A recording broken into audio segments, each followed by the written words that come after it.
are spreading all around my room. My world's so bright, it's hard to breathe, but that's alright.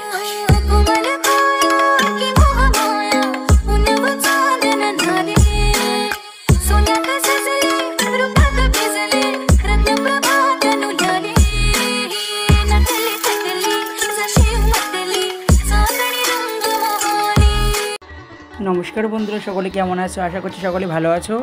আমি ঈশ্বর আশীর্বাদে বেশ ভালো আছি। তো আজ হলো মহালয়া।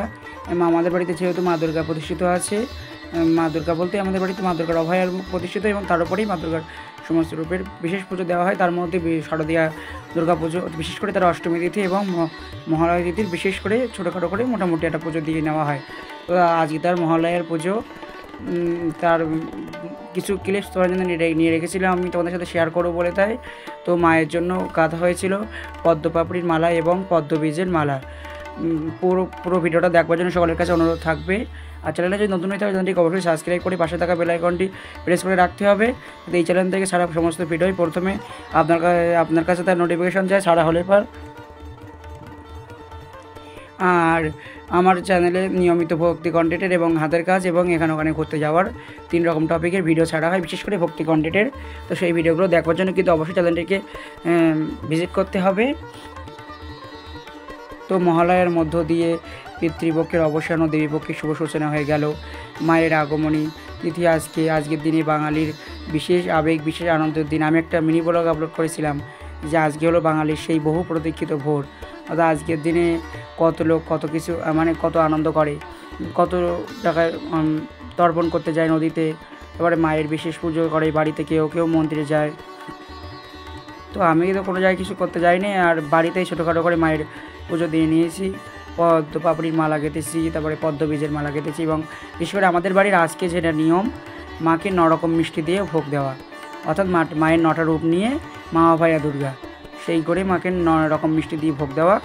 আর ফুলের মালা, পদ্ম ফুল তো এগুলো দেওয়া থাকেই। তার সাথে এবছর নতুন একটা জিনিস, নতুনত্ব আমি কিছু তৈরি করলাম, পদ্ম পাপড়ির মালা এবং পদ্ম বীজের মালা।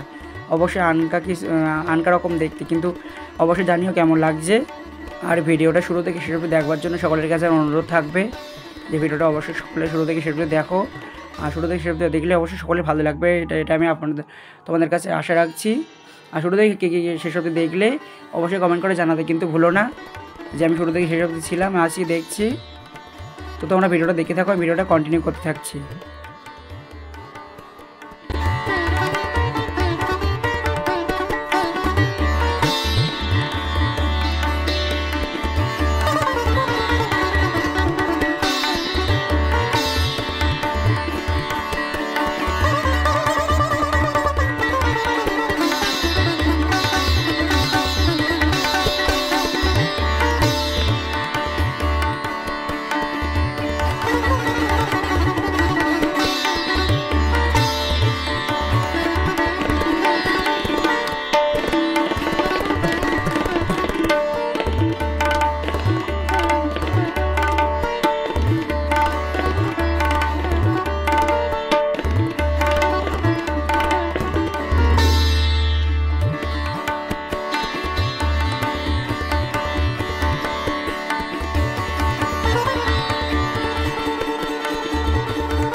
তো এরই মধ্যে পুজোর সমস্ত গোছান গাছান হয়ে গিয়েছে, মায়ের বিশেষ স্নান হয়ে গিয়েছে। তার সাথে মায়ের পুষ্প সিঙ্গা পুষ্প বেলপাতা ফুলের মালা যাবতীয় যা করি সাজিয়ে দেওয়া সেগুলো হয়ে গিয়েছে। তারপরে চলছে ভোগ সাজানোর পর্ব। তো বলেইছিলাম আজকে আমাদের বাড়িতে মাকে নরকম মিষ্টি দিয়ে ভোগ দেওয়া হয়, তো ভোগ দেওয়া হয়েছে। আর তার সাথে আরেকটা জিনিস ছিল যেটা দিয়েছি ফটিকলা, যেহেতু দুর্গাপুজোর ফটিকলা বিশেষভাবে ব্যবহার হয়, ফটিকলা আমিও ব্যবহার করেছিলাম মায়ের ভোগের দিয়েছিলাম। এই দিকে গিয়ে আসলে চট করে কমেন্ট করে দাও তো যে আমি দেখছি। তো এবার ভোগের পরে মায়ের শুরু হয়েছে, মায়ের ছোটো করে একটু আরতি করে নিয়েছিলাম। আরতি শুরু হয়েছে, তোমরা সকলে মায়ের আরতি দর্শন করো। মা ভগবতীর আশীর্বাদে সকলের আসনে সব কিছু শুভ হোক, মঙ্গল হোক। আর সকলে পুজো আর ভীষণ আনন্দ করো, চুটিয়ে মজা করো, রাতভর ঠাকুর দেখো, অনেক অনেক আনন্দ করো। যেহেতু বাঙালির আবেগের পুজো, এটা শুধু জাতীয় উৎসব বললে হবে না, বলতে হবে আবেগের পুজো। তাই সকলে খুব খুব মজা করো। আর এই পূজান্তে মায়ের দর্শন কমেন্ট করে জানাতে ভুলো না মাকে সাজানোর পরে কেমন লাগছে, এবং বাবা মায়ের সপরিবারের সকলকে সাজানোর পরে কেমন লাগছে। তো শুরু থেকে শেষের দিকে গেছিলো অবশ্যই কমেন্ট করে জানাতে ভুলো না। তো আজকের মতো এই ভিডিওটা আমি এখানে শেষ করছি। আর খুব শিগগিরই পালবাড়িতে ঠাকুর দেখতে যাওয়ার ভিডিও ব্লগ নিয়ে আসছি, এবং দুর্গাপুজোর সিনেমাটিক ব্লগ নিয়ে আসছি। ততক্ষণের জন্য বাই। পুজো হিসেবে দেখার জন্য ধন্যবাদ।